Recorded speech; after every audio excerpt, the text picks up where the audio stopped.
The air in the main chamber of the Galactic Council was cool and carried a faint, clean scent like metal and ozone. From her place at the central speaking platform, Ambassador Choi Yun-ji could feel the weight of the room. The chamber was a vast circle, with tiers of seating rising up and away from her. In those seats loomed the representatives of the 12 founding species. Their forms were hidden by shimmering fields of light, a protocol for visual neutrality, but she knew their shapes. The bulky, four-armed Thorians, the willowy, plant-like Verdant, the silent, floating orbs of the Cassians, and at the head, the Vexarian. Speaker Valinur's light field was a dull gold. He was not hidden. His reptilian form, tall and covered in fine silver scales, was clear for all to see. It was a statement of power. His long fingers, each with an extra joint, tapped slowly on the armrest of his seat. The sound was like stone ticking. For 3 standard cycles, roughly 5 Earth years, Yun-ji had navigated this room.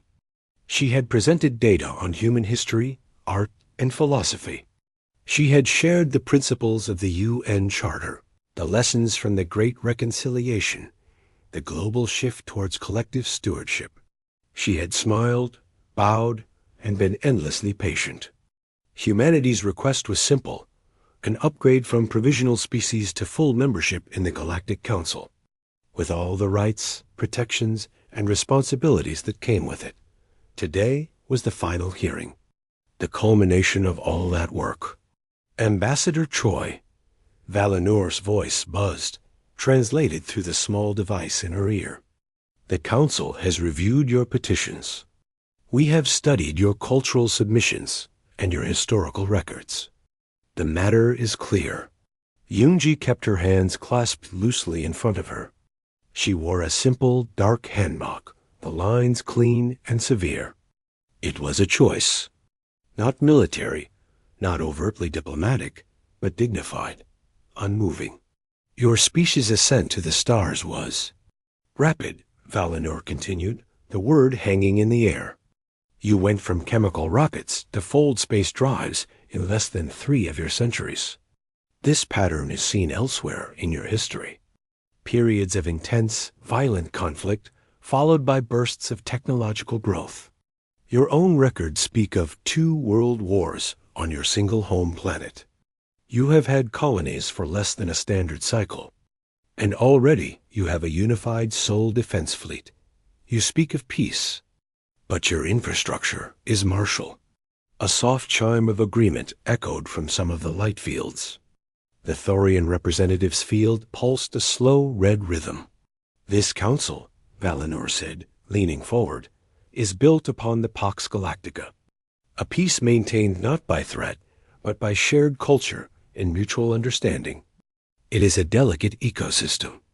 The introduction of a species with such a demonstrable volatility at its core societal level is a risk we cannot take. The application for full membership is, therefore, denied. Your provisional status will remain under review. The silence that followed was absolute. It was the silence of a door being slammed. Provisional status meant no vote on council laws that could affect human space. It meant restricted trade routes. It meant their defensive pacts were not guaranteed. They would be permanent second-class citizens in the galactic community. Yun-ji did not flinch. She had prepared for this. She had hoped, but she had prepared. Speaker Valinur, she said, her voice calm and clear, carrying in the quiet room. I thank the Council for its consideration. Humanity understands the value of peace. We learned its cost in blood and ash on our own world. Our fleet exists because the universe, as you well know, is not universally peaceful. The K-Tharg swarm does not respect the Pax Galactica at your borders. A ripple went through the chamber. Mention of the swarm was considered impolite, a scare tactic used by younger species. We do not ask for a gift, Yun-ji pressed on. We offer strength. A final proposal, a mutual defense and technology sharing accord separate from full membership. Humans will station observatory ships along our shared border regions. We will share all non-military technological advancements in real time. In return, we ask for a seat at the strategic planning sessions concerning galactic threats. It was a generous offer. Too generous, some on Earth had argued. It was an offer designed to show trust, to build a bridge. Valinor stared, his large dark eyes unblinking. He did not consult the others. His dismissal was immediate. You propose to buy a seat at a table you have not earned. Your observatory ships would be spies. Your shared technology would be a trickle of basics while you absorb our own. No, the discussion is over. The Council's decision is final. There it was. Not just rejection, but an accusation of bad faith. A direct insult to her and her species' honor. For a long moment, Choi Yun-ji simply stood there. She looked from Valinor's impassive face to the anonymous shimmering fields of the others. None spoke in her defense. Not one. The bridge was not just refused. It was scorned. She bowed then. Not a deep, grateful bow, but a shallow, precise inclination of her head and shoulders. A bow of acknowledgement, not respect. Without another word, she turned and walked across the polished floor. The sound of her shoes was the only noise in the giant room. The great arched doorway slid open for her and closed behind her with a soft, final thud. The moment she was in the private human transit tube, the calm mask vanished. Her jaw tightened. She tapped the cum unit on her wrist. The answer was no. On all counts. The tone was contemptuous. Execute folded hand. Stage 1, immediate. On the bridge of the And's steadfast orbiting Earth, Admiral Park Ji-hyo watched the raw feed from Yoon-ji's lapel pin. She saw the dismissive tap of Valinor's fingers. She heard the word volatility. She saw the final silent bow. Her own face, framed by short gray hair, was like stone. She opened a fleet-wide channel. Her voice was quiet, but carried to every ship, every station, every listening post from Mars to the Oort cloud. This is the Admiral. Operation Folded Hand is now active. All commands, confirm receipt and initiate your withdrawal sequences. By the numbers. Calm and clean. We are going home. Across known space, a mechanism that had taken years to design began to move. On trading posts, human merchants started closing their stalls, citing supply chain issues. On science outposts, researchers began packing delicate instruments, sending early recall notices to their alien colleagues. The cultural exchange ship, Harmony's Song, currently hosting a gallery of Earth art on a verdant world, received its orders. Its captain, a cheerful man named Park, who loved sharing terrain music, felt a deep sadness. Then he straightened his uniform and gave the command to prepare for fold space. The Galactic Council's initial reports were amused.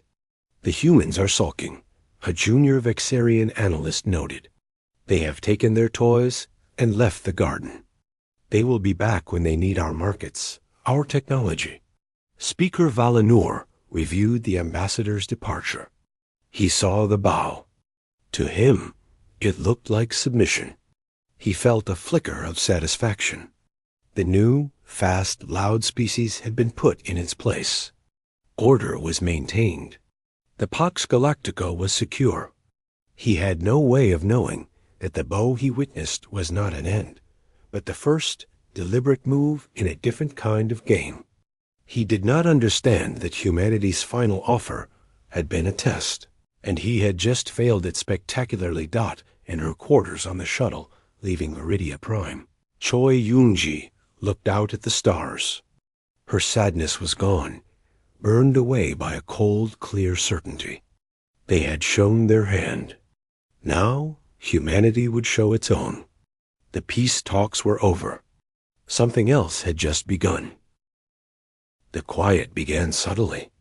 In the vast, interconnected web of the galactic community, humanity had been a buzzing, energetic node. Their trade ships were not the biggest, but they were fast and reliable. Their communication channels were always active, full of lively debates, artistic broadcasts, and open scientific inquiries. Their cultural envoys were everywhere, eager to share and learn. The hum of human activity was a constant background noise. Then, over the course of a few standard weeks, the hum faded into silence. On the verdant jungle world of Lyris 3, the human trade liaison, a man named June, had run a popular import stall in the Starport Bazaar. He sold small, clever things: self-sealing storage containers, multi-tool devices, packets of seeds for hardy Terran flowers. His stall was also a place for talk, for cups of tea, for exchanging news. One morning, the stall was simply empty. The lightweight frame was gone. The colorful sign was down. Only a faint impression on the mossy ground remained. Lyran merchants asked the port authorities. The answer was a simple, automated message: human mercantile initiative operations on Lyris 3 are suspended until further notice. For existing contract inquiries, please use the provided subspace code. The code, when used, led only to a recording dot at the great orbital shipyards of Thor, where species came to build and repair vessels. The human engineering team was considered among the best for delicate power core calibrations. The Thorian foreman, a massive being named Gron, valued their precision. He arrived for the morning shift to find their work bay clean and empty. All their personal tools were gone. On the main workbench sat a data crystal. Gron accessed it. It contained flawless schematics and calibration routines for the 3 ships they had been working on. There was no goodbye, no explanation. It was a professional and complete handoff of data, and nothing more. On the library world of Castia, the human research delegation had been studying ancient stellar maps alongside Cassian scholars. The Cassians, beings of glowing light and quiet thought, had enjoyed the humans' passionate questions. Without warning, the humans requested an immediate data dump of all their collaborative work. The next day, their quarters in the crystalline dormitory were vacant. Every trace of them was gone, save for a single traditional ink painting left on a wall. It showed a mountain under a starry sky. It was a gift, but it felt like a farewell. Speaker Valinor received the compiled reports in his office on Viridia Prime. He reviewed them with mild interest. "Predictable," he said to his aide, a younger Vexarian. A show of indignation. "They are trying to make a point by removing their presence. They believe we will feel their absence and call them back with better terms. It is a primitive negotiation tactic. Do we issue a statement? An invitation to return?" The aide asked. "No," Valinor said, turning to watch the gas giant rise over the planet's horizon. "We do not negotiate with emotional responses. The silence is a gift. It restores the proper order. Let them sit in their own space. They will grow lonely. They will see what they are missing. Their need for our technology, our culture, will bring them back, and next time they will be more humble." Other council members agreed. The Thorian representative grumbled that the human engineers were efficient but replaceable. The verdant ambassador remarked that the human musical artists were charming but loud. The general feeling was one of relief. The energetic, sometimes confusing, and often pushy humans had taken their noise and left. The Pax Galactica felt more serene, but then the silence deepened in ways no one had expected. First, it was the medical isotopes. A complex compound, synthesized only in large-scale bioreactors on Mars, was a key component in treating a common cellular decay disease affecting several species. The supply ships from human space simply stopped arriving. Automated notices cited internal production realignment. No further details were given. Galactic hospitals began to ration. Then, it was the deep-range scan data. Humanity, with their strange knack for long-distance sensor technology, had been part of a collective early warning network. They monitored swaths of empty space, the dark voids where threats like the K-Tharg swarm sometimes emerged. Their data streams, which had been a constant flow of numbers and readings, went dead. The Council's own sensors were good, but they had come to rely on the human coverage to fill gaps. Suddenly, there were blind spots on the star maps. Most unsettling was the communication blackout. Subspace communication in the galaxy was like a constant, whispered conversation. Even if you weren't talking directly to someone, you could feel the presence of others in the static, see the public data streams, the open scientific posts, the cultural broadcasts. The human network had been one of the most vibrant. Now, it was simply gone. Not quiet, not reduced, gone. It was as if a star had winked out. If you pointed a receiver at human space, all you heard was an unnerving, perfect silence. They were not broadcasting anything. Captain Kim Tae-shik of the deep-range scout vessel, Gwanggi-to, was one of the reasons for that silence. His ship, small and built for stealth, hovered at the very edge of Council space, near the Orm sector. His orders had been clear: go dark, observe, and wait. He watched on his sensors as the last human freighter exited a Thorian system. He monitored the Council's official channels, hearing the first notes of confusion turning into concern. Captain, his communications officer, a young woman named Sumai, said, "We are receiving a general inquiry from the Cassian Research Outpost in Sector 7. They are asking if our long-term stellar drift studies are still ongoing. They are asking for a status update." Kim Tae-shik looked at the message. It was polite, full of the Cassian's formal curiosity. A few months ago, he would have sent a full report and a friendly note. Now he followed his orders. "No reply," he said, his voice soft. "Log the inquiry. Maintain complete transmission silence." He felt the weight of the action. This was not a military tactic. It was a social one. They were not just hiding. They were removing themselves from the conversation entirely. It was a statement more powerful than any angry broadcast. The statement was, "You are not worth talking to." Back on Earth, in a secure situation room, Admiral Park Ji-hyo and Dr. Lee Min-seok reviewed the incoming reports. The withdrawal was over 90% complete. "The first phase of confusion is passing," Dr. Lee said, adjusting his glasses. He looked at the psychological profiles of the Council species. They are entering the phase of rationalization. They are telling themselves stories about why we left. Pride, anger, childishness. They are not yet considering the practical consequences of our absence, and the practical consequences are only beginning, Ji-hyo said, her eyes on a star map. The map showed human space not as a scattering of dots, but as a solid, interconnected sphere. The borders were now clearly defined, patrolled by sleek, gray ships that had appeared from nowhere. They enjoyed the benefits of our work without granting the respect of partnership. They will now learn to live without those benefits. The Cassians miss our researchers, Lee noted. The Thorians miss our engineers. The medical shortage is causing low-level anxiety, but they do not yet understand the unity of it. They see isolated incidents. They will, Ji-hyo said. The silence will teach them. You cannot understand the value of a voice until it stops speaking. On Viridia Prime, Valinor began to feel a faint unease.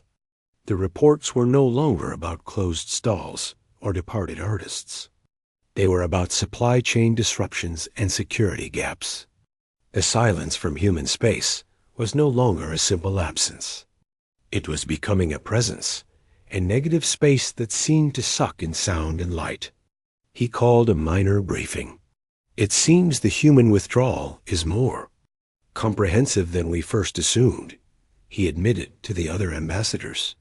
We may need to initiate a low-level diplomatic probe, a message to see if they are ready to end their little protest.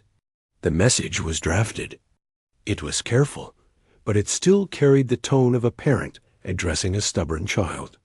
It expressed hope that humanity had reflected on the Council's wise decision and was now ready to re-engage as a peaceful provisional member. The message was sent into the silent dark toward Earth. Days passed. Then a week. There was no reply, no acknowledgement, no error message, nothing. The perfect unbroken silence from humanity was now the loudest sound in the galaxy. It was in that silence that the first cold trickle of doubt entered Speaker Valanour's mind. This did not feel like a protest anymore. It felt like a verdict. And for the first time, he wondered if it was the Galactic Council who was being judged. The silence became a fact of galactic life. At first, it was a curiosity. Then, an annoyance. Now, it was a constant, unsettling background condition. The initial theory that humanity was sulking began to crack under the weight of time. Sulking creatures eventually made a noise to see if anyone was listening. Humanity did not. What began to emerge in the Council's awareness was not a picture of a wounded species licking its wounds, but of a door closing. A very heavy, very well-made door. Speaker Valanour authorized a series of discreet reconnaissance missions. The goal was simple: peek into human space, assess their mood, gather intelligence. The first probe was a small automated drone of Cassian design. It was virtually invisible to normal sensors. It approached the border sector near the human colony of New Daegu. It never sent back any data. The last telemetry showed it was performing a standard scan of empty space. Then contact was lost. No explosion. No energy signature. It simply vanished. The Cassians were puzzled. Their technology was not supposed to fail that way. The second probe was a Thorian vessel, a sturdy, armored scout. It approached with more caution, announcing its peaceful intentions on all general channels as it neared the agreed-upon border. A human ship appeared on its scanners. It was a new design, sleek and angular, painted a non-reflective gray. It did not respond to hails. It did not demand the Thorian ship leave. It simply matched its course, positioning itself perfectly between the scout and human space. For hours, the two ships flew in silence. Whenever the Thorian ship tried to adjust course to see past it, the human ship moved with impossible fluid precision to block the line of sight. It was a dance, and the human ship led. Eventually, the Thorian captain, frustrated and unnerved, turned back. The human ship shadowed them to the border, then turned and slipped away into the dark. The report to the Council was troubling. The human action was not aggressive, but it was absolute. It was a silent no. The border was not just a line on a map anymore. It was a wall, and humanity was the calm, unmoving guardian in front of it. Then came the real shock. The Verdant Union, whose worlds were rich in botanical resources, but poor in certain heavy metals, had a long-standing trade agreement with human mining colonies in the asteroid belt of the Kepler system. The agreement had years left to run. A verdant freighter, the Bountiful Harvest, made its regular run to the Kepler hub. When it arrived, the space around the main asteroid was empty. The familiar chatter of mining lasers, the beacons of cargo haulers, the warm lights of the habitat ring, all were gone. The asteroid itself was scarred with empty mining trenches. It was a ghost town. The freighter's captain scanned the area. He found one active signal. It was a simple buoy, broadcasting a loop. A calm, androgynous voice stated, "The Kepler Mining Cooperative has concluded its operations in this sector. All contractual obligations have been fulfilled per Clause 17b. Force majeure, sovereign realignment. All deposits have been transferred to the account of the Verdant Union. We thank you for your partnership. The message repeated. Clause 17b was a standard legal term, but sovereign realignment was not. It meant one thing.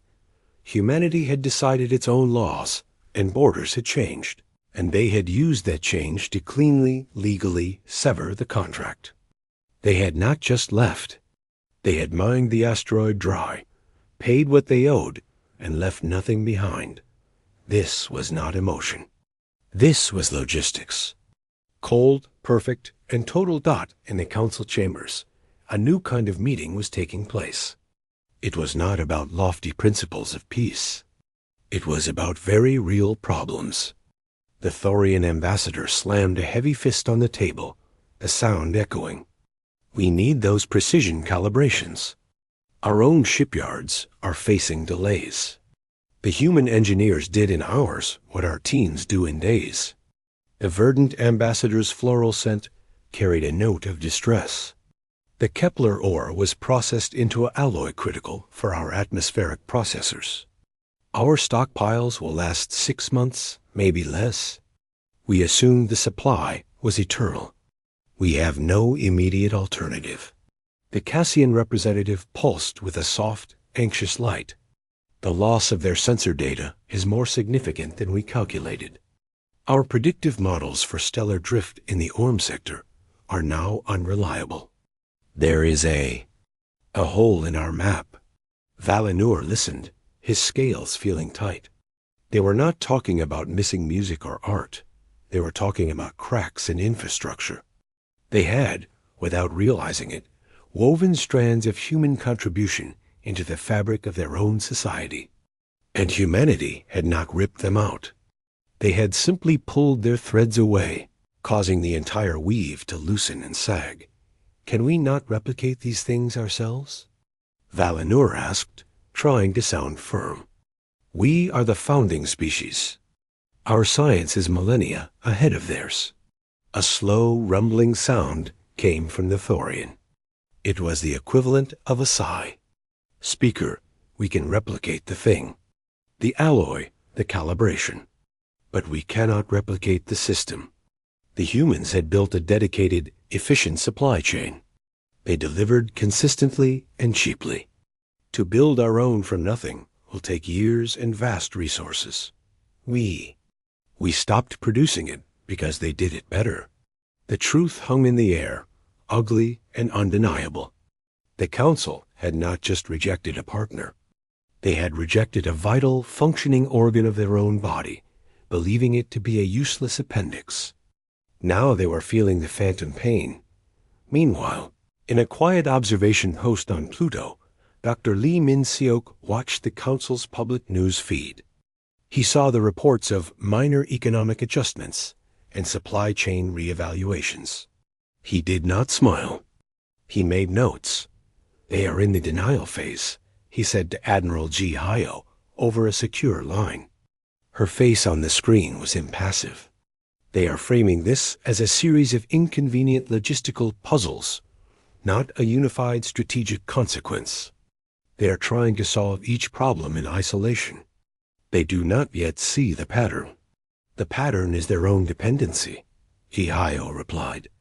They believe their civilization was a mountain, solid and complete. They saw us as a decoration on its side, a flowering vine. They are discovering we were a keystone, holding up a whole section of the wall. Remove it, and the structure still stands, but it groans.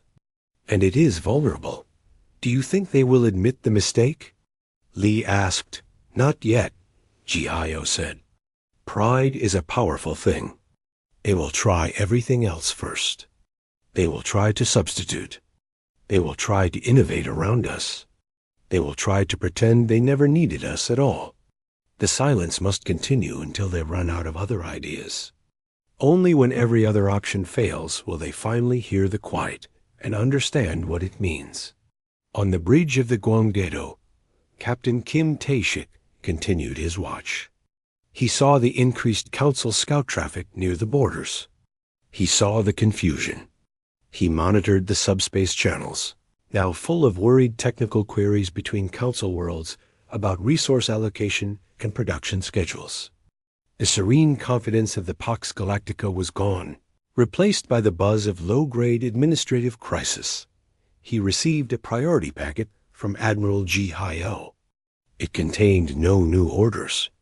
It was simply a data file, a list of all the technologies, resources, and services the Council had openly accessed from humanity. Next to each item was a percentage, estimating the Council's dependency. Next to medical isotopes, it said 92%. Next to long-range sensor fusion, it said 78%. Next to high-strength lightweight alloys, it said 65%. The list was very long. Kim Tae-shik understood. The silence was not a weapon. It was a mirror.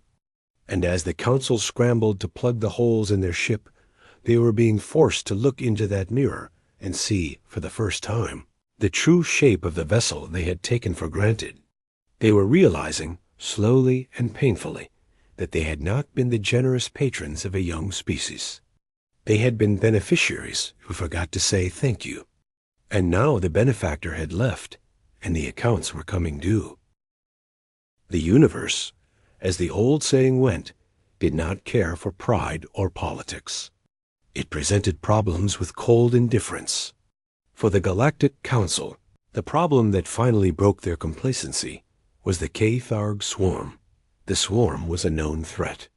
A nomadic collection of bioships driven by a single, predatory instinct to consume raw materials and biological matter. They were not a civilization. They were a storm. For centuries, the Council's combined fleet had contained them, herding them away from populated sectors, engaging them in battles of attrition at the galaxy's fringes. The strategy was based on predictability. The swarm's tactics, while brutal, were simple. They attacked in a funnel formation, a single massive wave. The Council fleets would meet them with a layered defense, slowly grinding them down. This time in the Orm sector. The swarm was different. Speaker Valinor watched the tactical feed from the command center on Viridia Prime. His blood ran cold. The swarm was not attacking in a funnel. It had split into 3 distinct, fast-moving tendrils. They were using the gravity wells of dead stars to slingshot around the Council's main defensive line. They were flanking. They were adapting. "This is impossible," the Thorian fleet commander growled over the comm. They do not learn. They do not change. But they were changing. The lead Council fleet, comprised of Thorian dreadnoughts and Vixirian cruisers, found itself surrounded.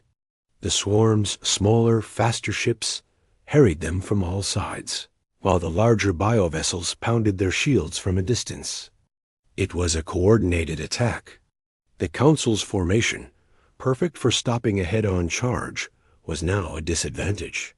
Ships were being picked apart. Where did this adaptation come from? Valinor demanded, his voice sharp. The silence in the command center was his answer. The Orm sector was one of the blind spots. It was a region where human deep-range scout ships, like the Guangato, had once silently watched for years. Their constant stream of data had been fed into the Council's threat analysis networks. That stream had stopped. The Council was fighting half-blind.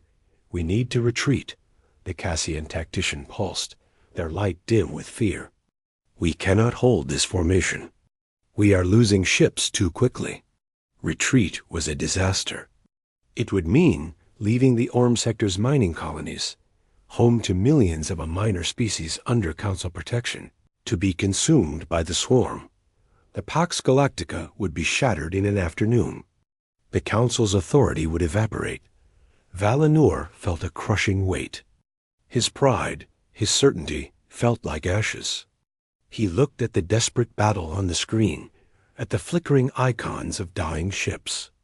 They had dismissed humanity as volatile, as warlike.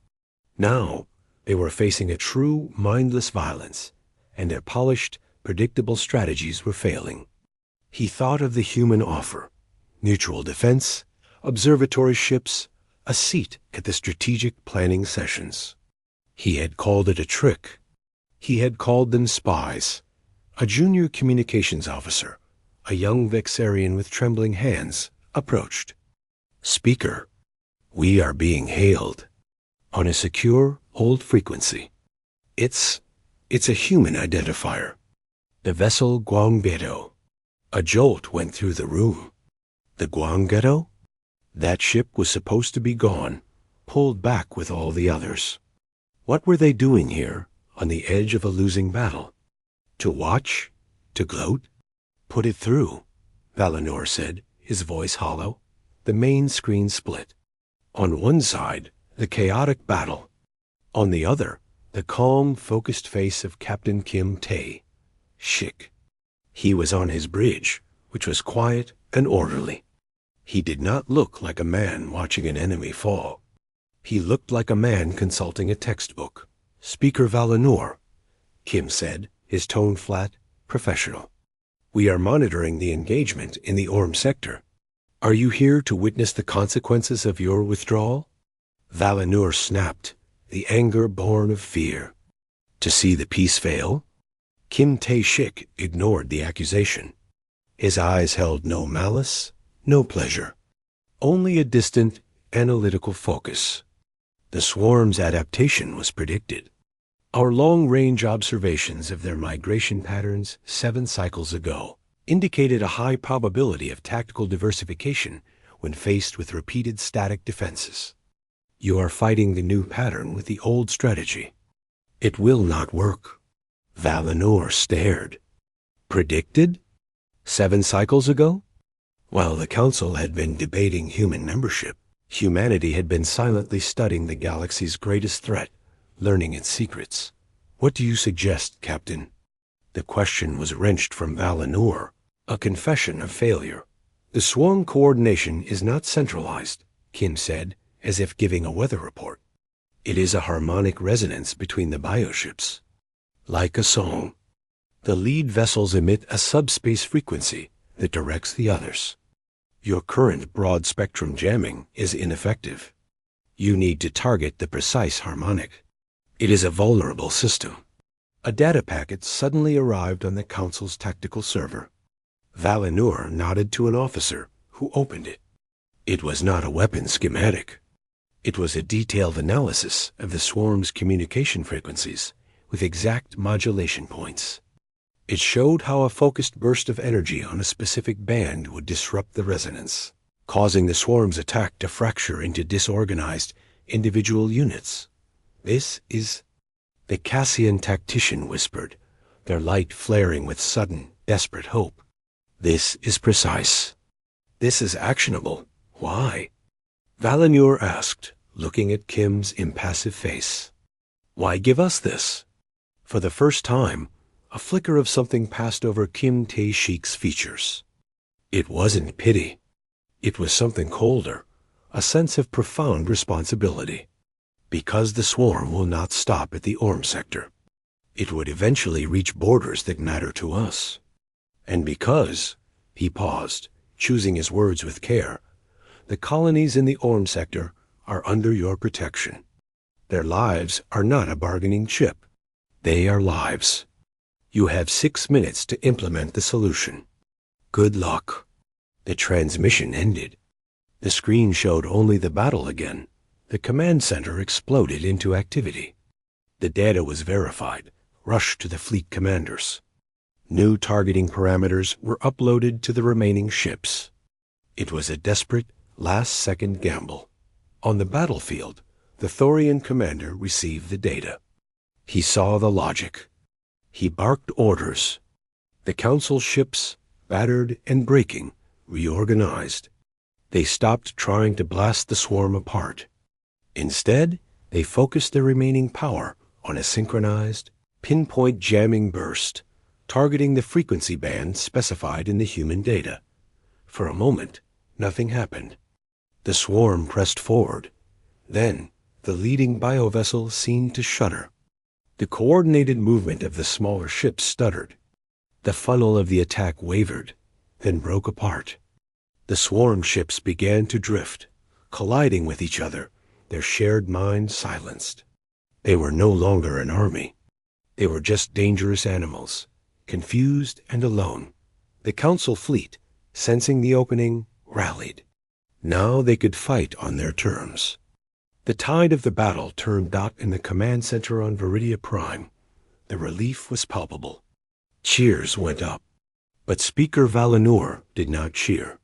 He stood perfectly still, staring at the now empty half of the screen where the human captain's face had been. The victory was theirs, but the lesson was a humiliating, crushing blow. Humanity had not just been patrolling their borders. They had been understanding the galaxy's deepest dangers in a way the Council had not. They had possessed the knowledge to prevent this near disaster for years, and they had shared it, not as allies, not as members, but as what? As guardians who had been fired, handing over the keys to the security system on their way out. The human help had not been a plea for inclusion.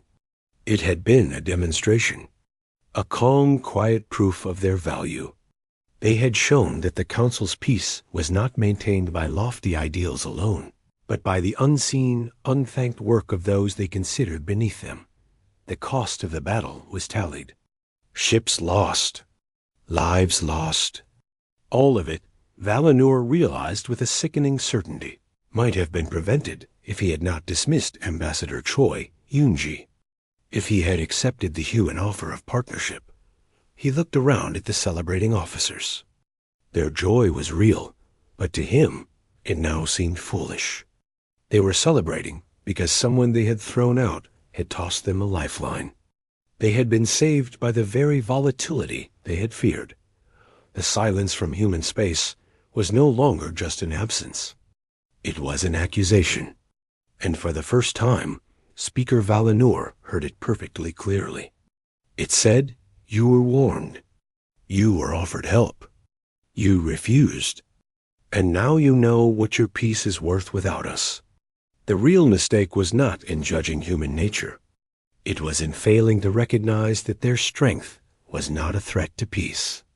It had been its silent, essential pillar, and they had pulled that pillar away. The victory in the Orm sector tasted of ash. Speaker Valinor sat alone in his private chamber, the celebrations outside sounding distant and hollow. The data from the battle replayed in his mind, not the moment of triumph, but the moment the human captain's face had appeared. That calm, unemotional delivery of salvation. It had not been an offer of renewed friendship. It had been a lesson, administered with the cold precision of a surgeon. He finally accessed the public human cultural archives, something he had never bothered to do. He had always relied on analysts' reports, which summarized human history as notably conflict-driven. Now he searched for himself. He found the stories of war, yes, but he also found the philosophies that rose from the ashes. He read about the mandate of heaven, not as a right to rule, but as a responsibility that could be withdrawn if the ruler failed the people. He read about Inwa harmony, and learned it was not passive peace, but an active, delicate balance maintained through respect, strength, and reciprocity. To disrupt that balance was not a mistake. It was a profound failure. The human silence was the sound of that balance breaking. They had offered respect through their work, their trade, their shared data. The Council had returned contempt, and so humanity had not declared war. They had simply withdrawn their respect, and with it, everything that flowed from it. He called a full session of the Council. The chamber was quiet. The usual hum of superiority was gone. The representatives looked tired, worried. "We must speak of the humans," Valinor began, his voice lacking its old authority. He did not hide behind his light field. He let them see his weariness. "We have viewed them through a lens of our own design. We saw their speed and called it recklessness. We saw their preparedness and called it aggression. We saw their retreat and called it weakness. We were wrong on every point. The Thorian ambassador shifted, but did not object. The verdant's leaves were curled tight. The Cassian pulsed a slow, acknowledging light. Their withdrawal was not a retreat, Valinor continued. It was a strategic consolidation. Their help in the Orm sector was not a plea for a seat at our table. It was a demonstration that they have been sitting at a different, higher table all along, one where they study real threats while we debate procedure. We thought we were the teachers. We are the students who failed to recognize the master. He let the words hang. No one protested. We owe them a debt, not just for the data, but for the years of service we accepted without gratitude. We must open a channel, a real one. The question was how. The old channels were met with silence. They could not send another proud, condescending message. They had to speak a new language, the language of humility. On the bridge of the Guangato, Captain Kim Tae-shik watched the official council communique appear. It was not addressed to the government of Earth. It was addressed directly to him, the nearest human point of contact. It requested, not demanded, a dialogue. It acknowledged the misjudgment and the value of human contributions to galactic stability. It was signed by all 12 founding ambassadors. Kim reported it to Admiral Park Ji-hyo. Her response was swift. The request is received. The location will be the bridge of the Guangato, at the coordinates we provide. They may send one ship, unarmed. Speaker Valinor may come alone. The invitation is for dialogue, not negotiation. We will set the terms of the discussion. It was an unprecedented move. A head of state summoned to the bridge of a scout ship. It was a level of diplomatic asymmetry that bordered on insult. But Valinor understood. It was a test. Would their humility be real, or just another tactic? He accepted immediately. A small Vexarian transport, stripped of all but its basic systems, traveled to the given coordinates in the empty space between Council and human territory. The Guanjito hung there, a silent gray sentinel. It dwarfed the transport. A docking tube extended, a mechanical embrace. Valinor walked through the tube alone. He was met not by Captain Kim, but by Ambassador Choi Yun-ji. She stood waiting, wearing the same style of simple, dark hanbok. Her face was calm, her eyes watchful. She bowed, the same shallow, precise bow she had given in the council chamber. This time, it felt different. It was not an acknowledgment of his position, but a punctuation mark, a reminder of where this had started. Speaker Valinor, she said. Follow me, please. She led him onto the bridge. It was clean, efficient, and quiet. Crew members worked at their stations, ignoring him completely. At the center stood Admiral Park Ji-hyo, her posture straight, her gaze like granite. Captain Kim stood slightly behind her, a silent observer. Admiral, Valinor said, inclining his head. It was not a full bow, but it was the most submissive gesture a Vexarian could offer. Speaker, Ji-hyo replied. You requested dialogue. We are listening. Valinor had prepared a speech. He found the words crumbling in his mouth. Formality was a mask, and masks were useless here. He spoke plainly. We were wrong, he said, the words feeling strange but true. We mistook your capability for threat. We enjoyed the fruits of your labor without offering the respect of partnership. We believed our peace was our own creation. The Orm sector showed us it was not. Our peace was, in part, maintained by your unseen vigilance. We revoked your invitation to our house, not realizing you were the ones holding up the roof. Admiral Ji-hyo listened, showing no reaction. And what does the Council believe it wants now? We want to understand, Valinor said, choosing his words with care. not just to get our supply lines back. We want to understand the balance we broke.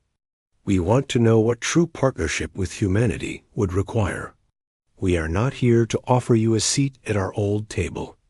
We are here to ask if a new table can be built. There was a long silence. Choi Young-ji glanced at the Admiral. A look passed between them. A partnership is not built on one side setting the rules, Ji Hyo said, her voice low and even. It is built on mutual need and mutual respect. You felt our absence. You now know your need. But respect is not yet restored. It must be earned. It begins with acknowledging boundaries. Our borders are ours. Our technology is ours. Our decisions are ours. They are not yours to question or demand. Understood, Valinor said. It continues with transparency, Choi Young-ji added. The strategic planning sessions you denied us a seat at, we will not ask for a seat. We will require their full minutes and data. If we are to help bear the burden of galactic security, we will not do it in the dark. It was a staggering demand. It was asking for the Council's deepest secrets. Valinor felt a flush of old instinct, the urge to protect, to withhold. Then he thought of the swarm data, given freely. He thought of the blind spots. He nodded. It will be done. Finally, Admiral Ji Hyo said, it requires a change in perspective. You saw us as the newest, loudest children in the room. You will now see us as we are, an adult civilization. We will not be patronized. We will not be managed. We will engage or we will disengage as we see fit. The silence you experienced was our choice. The conversation we are having now is also our choice. Remember that. It was not a treaty. It was not a set of agreements.